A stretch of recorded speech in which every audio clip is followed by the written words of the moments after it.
So here is our engine out of the Ford Mexico. It's a 1601cc Ford Kent crossflow engine. Now this is the kind of workhorse engine of virtually the whole of the Ford range in the UK at this time in the early 70s. It was a simple little engine, but reliable, and it could be tuned. And this one, being out of a Mexico, has a slightly strengthened block, and it's been tuned so it develops a little bit more power. Now, what I want to do on this is check out the oil pressure first of all, and then I want to do a compression test because I want to find out kind of what's going on in the inside before we start stripping it apart. So I'm going to do an oil pressure test by turning over the engine using just the starter motor. We've taken the spark plugs out so there's no compression, so the engine can turn freely. I've also fitted an oil pressure gauge into the oil gallery so that when the oil pressure comes up, we'll be able to see what it's reading on the oil pressure gauge.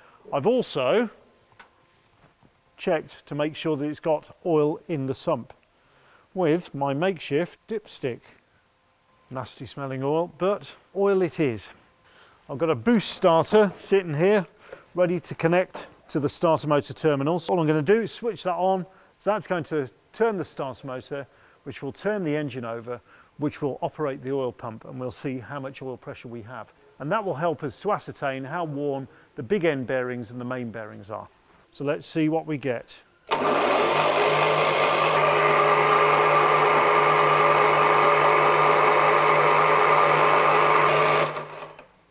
We got about 35 pounds per square inch. It's not bad for an engine of this type. You'd expect when it's cold and when it's cranking to get somewhere between 30 and 40 pounds per square inch pressure. Personally, I'd like to see a little bit more than that. So now it's time to do the compression test. I've got my compression test gauge here.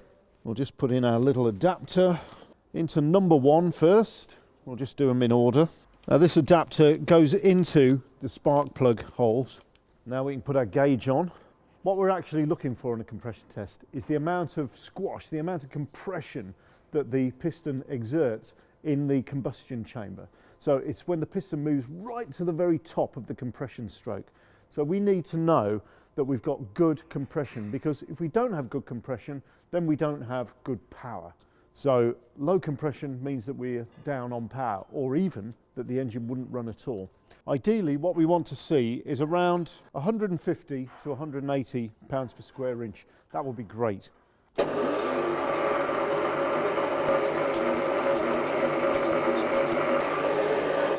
Number 1 is reading absolute 0. No compression. So I reckon that what has probably happened there is there's probably a stuck valve. So the valves are open, so therefore they're just allowing the gases just to flow out of the engine as the piston comes up. So there's no compression whatsoever. We'll press on and try the others.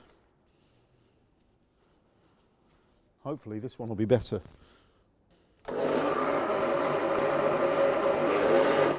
30. This isn't looking very good. Try number 3. 60 on that. That's twice as good as number 2, but not very good anyway. And number 4. Not expecting much from this. Here we go.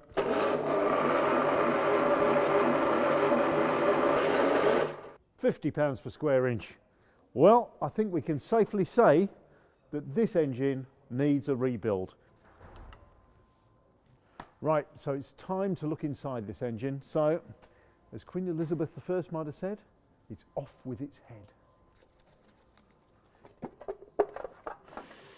So now we've got the rocker cover off, I can connect up the starter motor again, and we can see if any of those valves are sticking, because that will give us a little indicator of what sort of state it's in. So let's just put that on and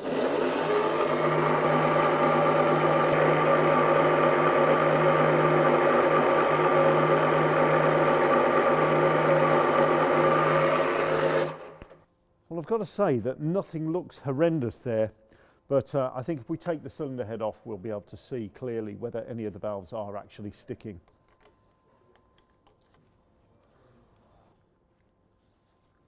That really myself.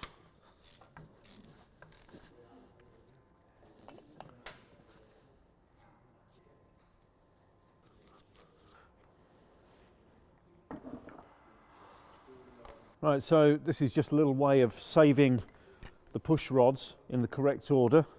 They'll have worn into their little cam followers at the bottom there, and so I want to make sure that each rod that has worn into each follower is kept matching.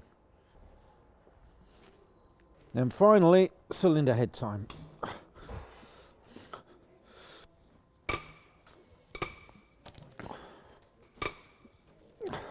Cylinder head's nice and loose, so let's take it off and see what we've got.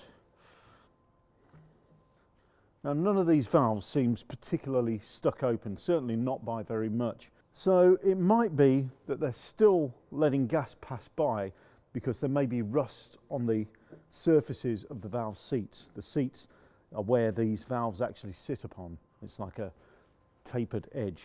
So whatever happens, we're going to have to get this cylinder head remachined and probably fit new valves. So really, it's turning out to be pretty much a full rebuild, I reckon. While looking inside this engine, just feeling the cylinder walls, there's a little bit of a lip. Now, a lip occurs where the piston comes up. The piston has piston rings on it which form a compressive seal. So they only come up so far in the actual wall of the cylinder. And there's a slight lip there. This is going to need remachining. Certainly, this engine hasn't seen any maintenance for a very long time, so it needs serious care and attention. It's a rebuild.